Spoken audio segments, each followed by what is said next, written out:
Hi, this is John Linneball, and this is AP US History Video 25, The Development of the Constitution. And if you like this video, please don't forget to comment, like, share, and subscribe. And why not check out my site at testpreparation.locals.com, where they won't show you any ads. Developing a constitutional framework. Framing the Constitution, delegates to the 1787 Philadelphia Constitutional Convention agreed the Articles of Confederation had to be completely replaced. It took 4 months of debate and writing to reach the compromises that would become the Constitution. The Great Compromise, also known as the Connecticut Compromise. The delegates to the Constitutional Convention agreed a powerful central government was needed, but there was great controversy over several important issues. One obvious issue was how would states be represented in the government? Populous states, that is, ones with more population, didn't want one vote per state. They wanted the number of votes that they had to be proportionate to their population. Less populous states obviously wanted one vote per state. So in today's terms, think California or New York versus Montana or New Hampshire. California would want to have a number of votes relevant or to its number of people living in the state, so it'd be definitely something that it relates to California being the most populous state or New York being the fourth most populous state versus Montana or New Hampshire. States that don't have that many people would say, oh, no, let's have one vote per state, because then New Hampshire would be just as influential as California. Large states favored the Virginia plan, so here we see the Virginia state symbol, and which would be a bicameral legislature with the number of representatives from each state tied to population. And let's move on. The smaller states countered with the New Jersey plan, and in case you're wondering, this is the New Jersey state seal. And, ooh, we went the wrong way here. Okay. So, in the unicameral, which would be a unicameral... Wow, having trouble with that. Smaller states countered with the New Jersey plan, a unicameral, one-house legislature with one vote per state. Basically, the Articles of Confederation plan just being continued. After a great deal of debate, the delegates reached the Great Compromise, also known as the Connecticut Compromise, which led to the structure of the present-day Congress. And here is Connecticut's state seal.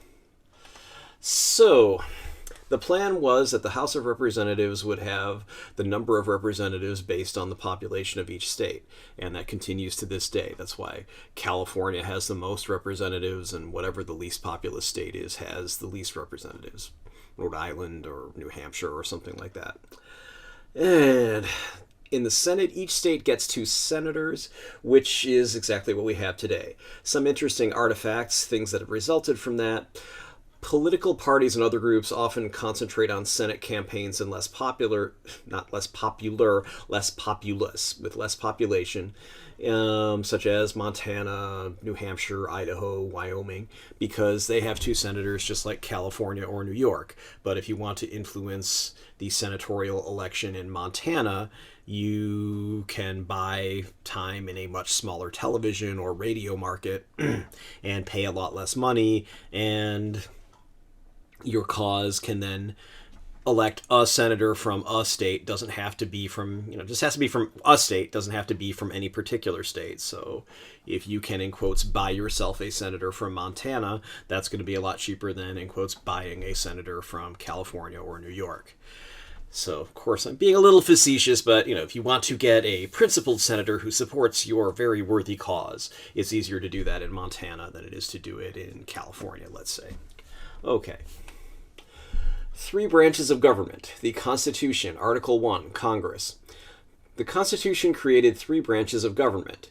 That is, the legislative, the judicial, and the executive. The Constitution sets out the powers of each branch. Article 1 states what Congress can do. That is, regulate trade, interstate and foreign. The Commerce Clause would later be used to expand federal power greatly. The power to regulate the states would be based on the federal power to regulate interstate commerce. So they could say, okay, we can regulate anything that affects interstate commerce, which is practically anything. It runs a post office, declare war, approve treaties, and impose or levy taxes. These are all really, really important things. If you can't impose taxes or levy taxes, you can't fund your government. Post office should be pretty obvious. Declare war should be pretty obvious. Approve treaties, well, that's probably how you end wars, is by approving treaties, etc., how you prevent wars. So those are all important things. The Congress also had the general power to pass laws that were necessary and proper and to provide for the general welfare of the new nation. The powers of Congress were thus rather elastic. They can't really go overboard. Normally, if you see a law that's just, oh, well, it's necessary and proper to provide for the general welfare, a lot of times that's a little too vague, so that might get stricken down by the Supreme Court, etc., as something that's outside of Congress's power. But generally, as long as you can link that to something that Congress is authorized to do, and then you can say, well, it's, for the general welfare, and, well, why are we doing it? Because it's necessary and proper. It will probably work as long as you can link it to an enumerated power, such as running the post office, declaring war, approving treaties, regulating commerce, etc. So, the powers of Congress were thus rather elastic. There was obviously a great debate, and still is, over what is necessary and proper for the U.S. public, and also what is the general welfare, and what supports the general welfare of the new nation, or this not-so-new nation anymore. And here's Frank Zappa's opinion. Every major industrialized nation has a beer. You can't be a real country unless you have a beer and an airline. It helps if you have some kind of a football team or some nuclear weapons, but at the very least you need a beer. So that's Frank's opinion on what a country should have to be a real country. Anyway, little humor there. Article 2 of the Constitution, Executive, the President. Article 2 of the Constitution allows the President to suggest legislation to command the armed forces, he's the Commander-in-Chief, and to nominate judges as well as many other appointed officials. The President is the CEO, the Chief Executive Officer of the U.S. So if you want to remember that he's the Commander-in-Chief of the Armed Forces, remember his plane is Air Force One, so technically, I guess that's the number one plane in the Air Force because it carries the Commander-in-Chief around. The President is responsible for enforcing laws passed by Congress and enforcing federal judgments, mostly through the Department of Justice, through its subdivision, the Marshal Service. So here you can see an Air Marshal's badge. Here you can see the seal of the Department of Justice, United States Marshal. You think of all the old Western movies, the federal marshal would be sent out there. And they have them today, go to a federal building. The guys who are running the metal detectors and things like that are also federal marshals. And they can enforce federal judgments. They can go and levy money from your bank account and things like that if you have a judgment against you in a federal court. Article 3 of the Constitution, the Judiciary. This is the federal court system. Article 3 of the Constitution sets out powers and responsibilities of the federal courts. Article 3, Section 2 states in relevant part, I edited it for length and clarity. Edited. That's kind of a hard word to say, huh? Anyway. The judicial power shall extend to all cases arising under this Constitution, the laws of the United States, and treaties made or which shall be made under their authority, to all cases affecting ambassadors, all cases of admiralty and maritime jurisdiction, to controversies in which the United States shall be a party, to controversies between two or more states, between a state and citizens of another state, between citizens of different states, between citizens of the same state claiming lands under grants of different states, and between a state or citizens thereof and foreign states, citizens or subjects. So we're talking about anything that affects ambassadors or anybody who's kind of a federal official, talking about treaties which were made by the United States, anything that happened under federal law or the Constitution, all cases of admiralty or maritime, well, that's shipping, sea, fishing, so those are things that happen on the high seas, might not be easy to figure out what state's court should do it, so fine, that's going to fall under federal law. And you have one state suing another state, obviously you can't hear it in the courts of either one of those states without the other state saying, wait a minute, you're just using your courts. Of course you're going to rule in your favor. That's no good. And then a state and citizens of another state, same idea. Citizens of different states, same idea. And lands under grants of different states, basically the same idea, where you would have a controversy between two states over whose court should decide the matter, that's going to be a problem. In cases affecting ambassadors, other public ministers and consuls, and those in which a state shall be a party, the Supreme Court shall have original jurisdiction. So the U.S. Supreme Court, if one state is suing somebody, the Supreme Court can actually hear the trial rather than just hearing the appeal, which is normally what the Supreme Court does, or something involving ambassadors, public ministers, the Supreme Court actually hears it.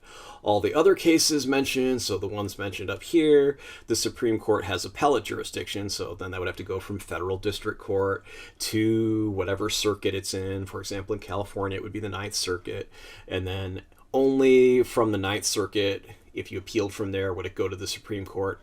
And the Supreme Court also, it's discretionary, meaning the Supreme Court can deny the right to have it heard. It's called denying certiorari. Certiorari is where they order a certified copy of the transcript. That rarely happens. The Supreme Court usually says, nah, we're good with whatever the appellate court did. We're fine with that. The Circuit Court of Appeals, we're good.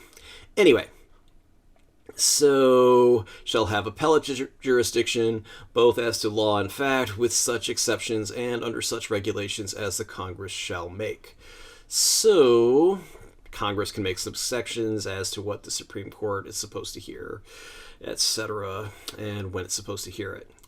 The trial of all crimes, except in cases of impeachment, shall be by jury, and such trial shall be held in the state where the said crimes shall have been committed, but not when committed within any state. The trial shall be at such place or places as the Congress by law have directed. So again, this is something, if it happened on the high seas or some way happened between states.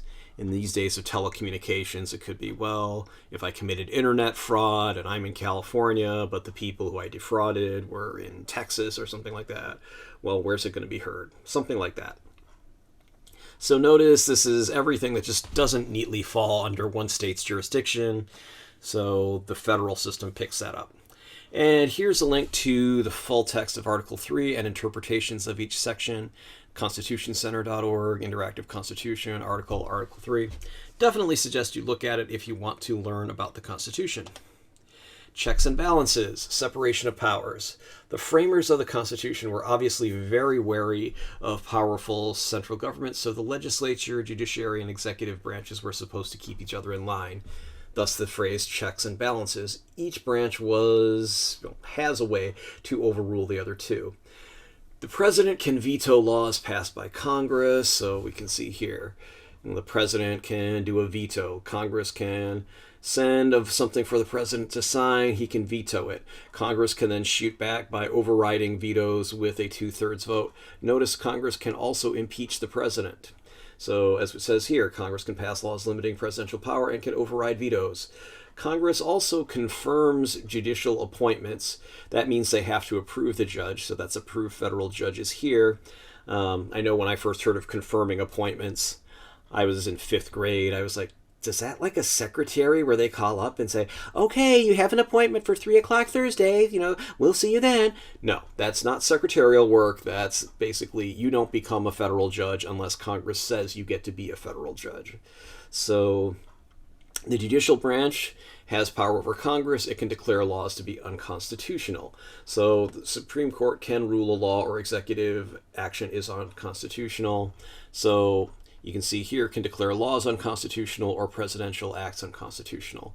For example, if Congress passes a law saying that police officers all over the United States are allowed to inspect anybody's packages that they see them carrying on the street for no reason other than that they're packages, because it's an anti-terrorism law and we know that explosives and weapons can be carried in packages. Well, the 4th Amendment says you can't do that without a warrant and some other exceptions, but you can't just randomly stop people and inspect them in general. So that would be a law that would be declared unconstitutional by the courts. If the president, through executive order, ordered the same thing, saying, Okay, every federal law enforcement officer is hereby authorized and, in fact, ordered to stop anyone that they think looks suspicious, or just anyone that they see carrying a package that's big enough to carry a bomb, to stop them and inspect it.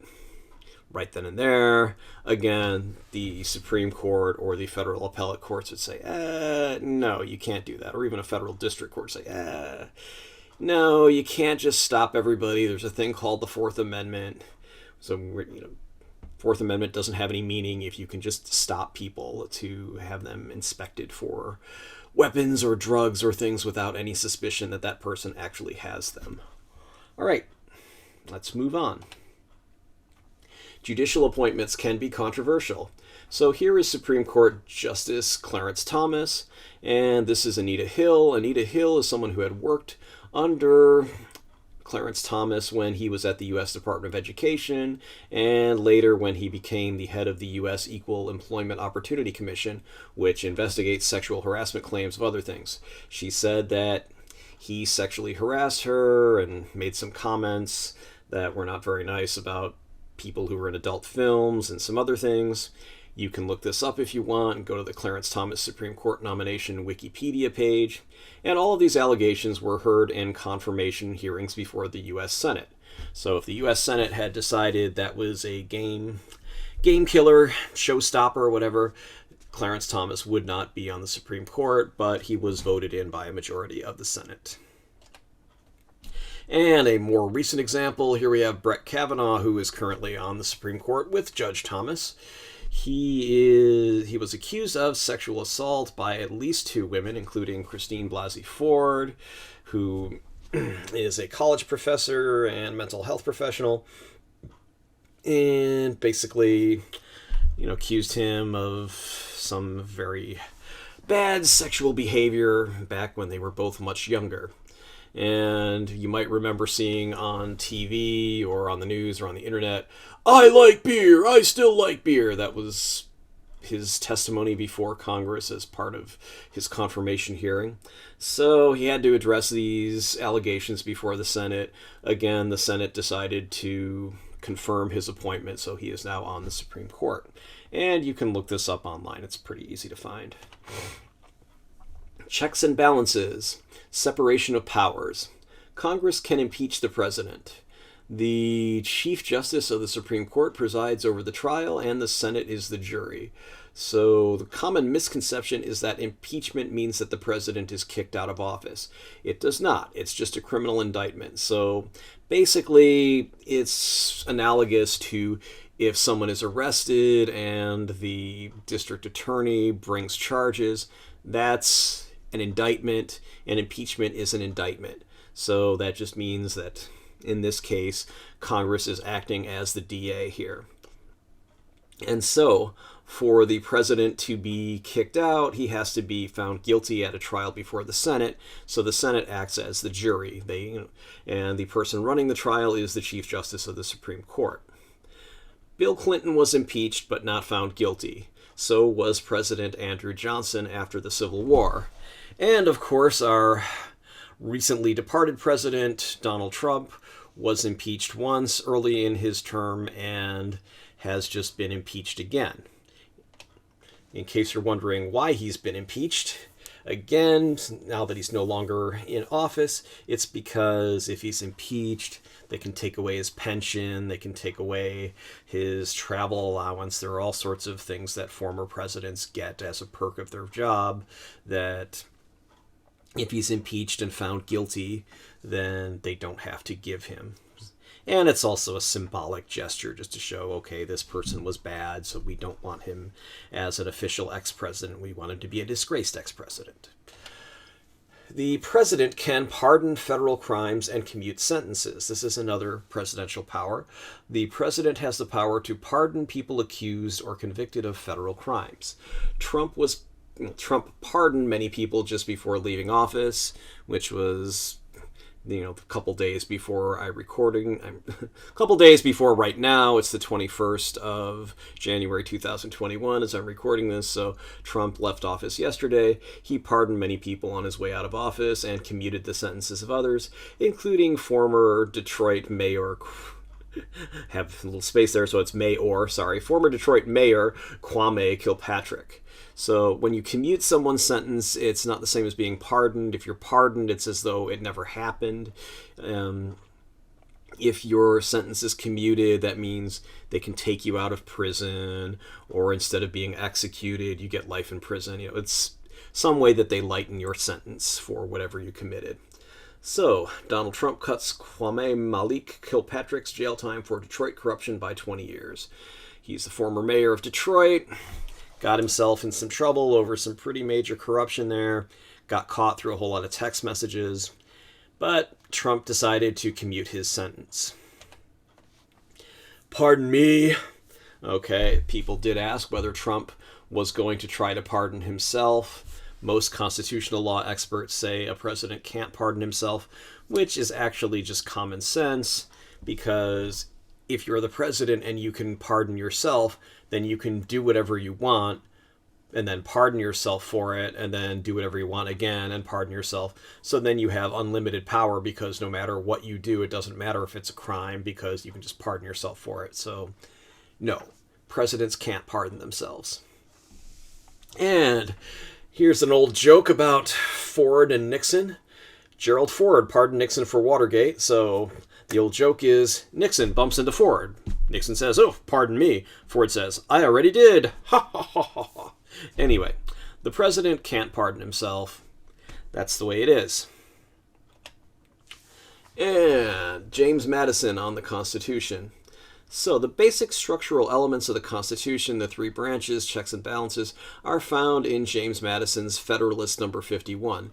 You can find this at the Federalist number 51, 6 February 1788, at archives.gov. Here's the link right here. I'm putting my little pointer over it so you can see the URL. I'll put that in the description below as well. Anyway, aren't you glad you live in a time when these documents are available for free on demand from your computer? When I was your age, either you had a set of encyclopedias in your house, or you were screwed if you weren't able to get to the library. So it's really, really awesome that today you can look all these things up online for free, because people just want you to be able to educate yourself. And here we have Federalism, how state and national government relations work. So the basic idea is, under a federation, you have a national government, states, and ideally there's a balance. Federalism is the relationship between the state and federal governments. The Constitution gave federal government much more power than the Articles of Confederation gave Congress.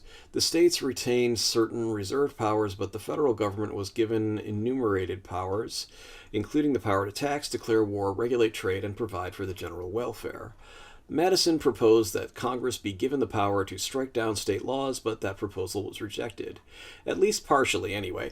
The Supremacy Clause of the Constitution dictates that the federal government is the supreme law of the land, and many state laws have been stricken down by federal courts as inconsistent with federal laws. This is often called federal preemption. That's kind of a huge legal issue, is did Congress intend to preempt everything in that entire field, so any state laws on that subject are invalid, or just on this one subject and it's just going to be preempted based on that?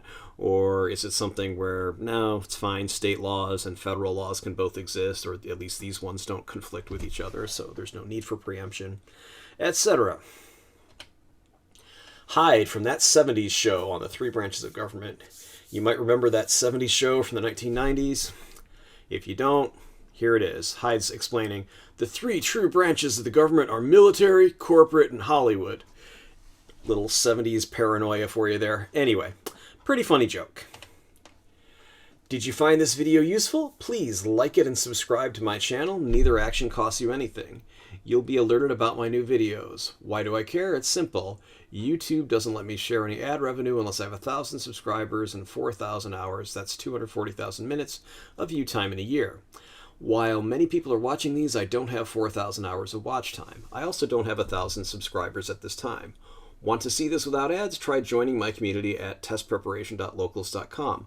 For the same reasons, you are not only welcome, but encouraged to share links to this video, put it in playlists, etc. I'm always happy to read and respond to constructive criticism or suggestions for new videos. I reserve the right to delete comments from and block those who specialize destructive criticism, trolls or people who like to post things that are off topic, spammers, disturbed people. You can hire me for tutoring. I can tutor you in person, subject to stay at home, shelter in place, COVID laws, in the San Francisco Bay Area, or you can hire me for tutoring online anytime through Zoom or whatever video conferencing service you want to use. Thanks for watching. If you want to see how to contact me and another little thing I want to tell you about, stay tuned. Contact me, Facebook, Instagram, email, phone. Facebook, you just go to facebook.com/Linabal Tutoring. Instagram, instagram.com/john.linabal.tutoring. And phone, 415-623-4251. Email, john@johnlinabal.com. And website, go to www.johnlinabal.com or johnlinabaltutoring.com. Test preparation.locals.com and John Linabal Tutoring, 1859 Powell Street, number 109, San Francisco, California, 94133. This video is based on Barron's AP United States History Review book and any other sources I've listed in the video description and my general knowledge of U.S. history. While this should help you do well on your AP U.S. History exam, I can't be responsible for what your teacher thinks is important and asks you about in his or her own tests, homework, etc. Please read your class text and pay attention to what your teacher says in class. All right, with that, hope you're having a good day. Talk to you later.